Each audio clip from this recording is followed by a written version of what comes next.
You walk into the gym on Tuesday and the warm-up sets feel like air. 3 days later, with the same sleep, the same food, the same program, the bar feels glued to the floor. Most lifters call this lazy week off or unmotivated. The data calls it something else entirely. A 2018 review in sports medicine examining day-to-day strength variability across 47 trained subjects found that maximal force output can swing by 12 to 18% within a single week without any change in muscle mass, hydration, or training load. The strength is not gone, it is locked behind variables you have not been measuring. This is not a pep talk about consistency. It is a map of the 6 systems that decide how strong you wake up, and why most lifters are blaming their willpower for a problem that lives in their nervous system. First, the most common myth is that strength is a fixed property of muscle. It is not. Strength is a daily readout of central nervous system readiness, and the nervous system has its own weather. The 2017 ISSN position stand on overtraining and recovery noted that neural drive, measured by motor unit recruitment and firing frequency, can drop 8 to 15% after a single night of poor sleep or a high-stress workday, even when the muscle itself has fully recovered. The muscle is the same, the signal reaching it is weaker. This is why a lifter with 8 years of training history can hit a 140-kilogram squat on Monday and grind through 1 in 10 on Thursday with identical biomechanics. The weakness is not in the tissue, it is in the descending motor command.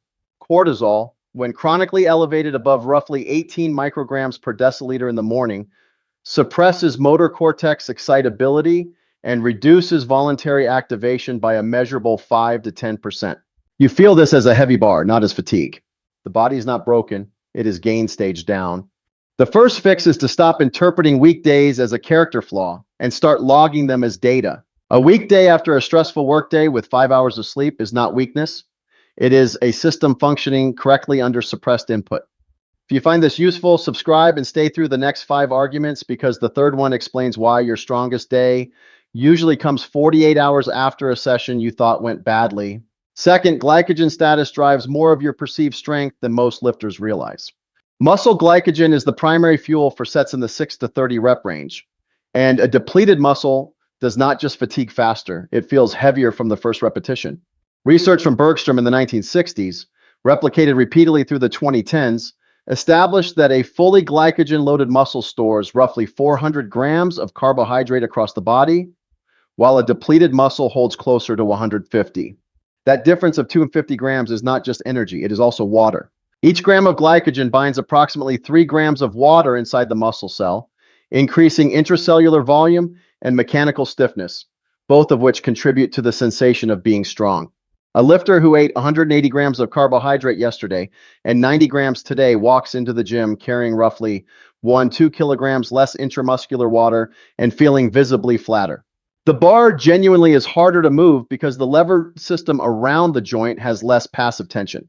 A 2019 study in the Journal of the International Society of Sports Nutrition demonstrated that subjects in a low carbohydrate state for 48 hours produce 7 to 12% less peak power on compound lifts compared to their fed state.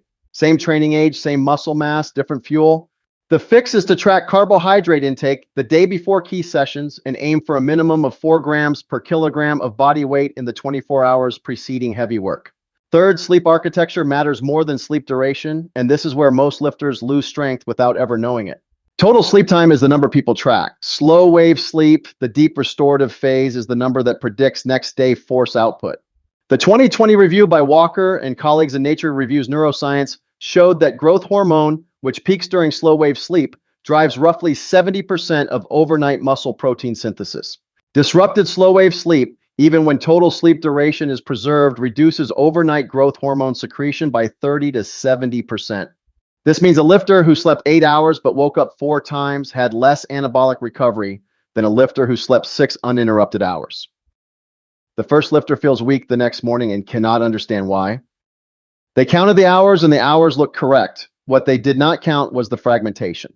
Alcohol within 3 hours of bed, late caffeine after 2 p.m., and elevated bedroom temperature above 21 degrees Celsius all suppress slow wave sleep without changing sleep duration. This is the silent variable behind random weekdays. The fix is to reduce sleep fragmentation, not to chase more total hours. Cool the room to 18 to 20 degrees Celsius.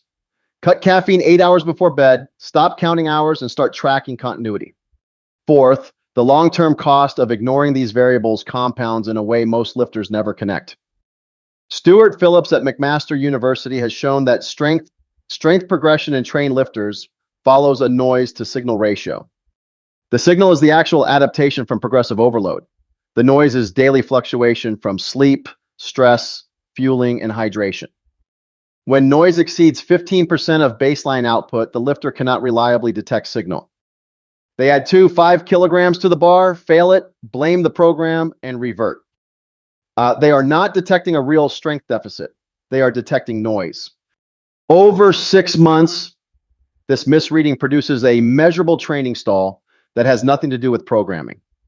ACSM data on detraining and stagnation in intermediate lifters suggests that 40 to 60% of self-reported plateaus in lifters with 2 to 5 years of experience are not true plateaus. They are sustained periods of high noise interpreted as ceiling. The lifter believes they have stopped responding to training. The data shows they have stopped controlling for the variables that obscure their response. After a year of this pattern, the lifter is roughly 18 to 25% below where they should be on their main lifts. After 3 years, the gap is no longer recoverable through the same program. The body adapted to the chaos, not to the signal. Fifth, the turning point is realizing that strength on any given day is a system output, not a property you possess. The ACSM and NSCA both define strength as the maximum force a neuromuscular system can produce under specific conditions. Specific conditions is the operative phrase. Change the conditions, change the output. A 2021 study in the European Journal of Applied Physiology compared force output across morning and evening sessions in 32 trained lifters and found a consistent 5 to 12% advantage in the late afternoon, driven primarily by core body temperature peaking around 4 to 6 p.m. Same lifter, same program, different time of day, measurably different strength. This is not a personality trait, it is circadian physiology. Hydration status compounds this. A 2% reduction in body water, easily reached by skipping fluids on a busy workday, reduces strength output by roughly 3 to 7% according to the ACSM hydration guidelines.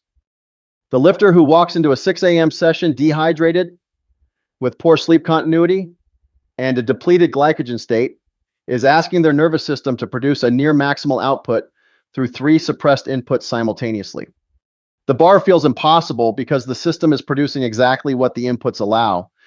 Sixth, the actionable resolution is a 4-input checklist you can run before any session that matters. First, count the hours of uninterrupted sleep, not total hours.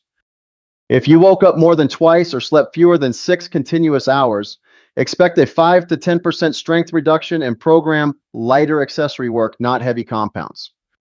Second, log carbohydrate intake from the previous 24 hours. If it is below 3 grams per kilogram of body weight, reduce top set load by approximately 10% or extend the warm-up and reassess at submaximal weights.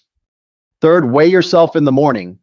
A drop of more than 1% of body weight overnight indicates dehydration, and you should consume 500 to 750 milliliters of water with 500 milligrams of sodium 60 minutes before training.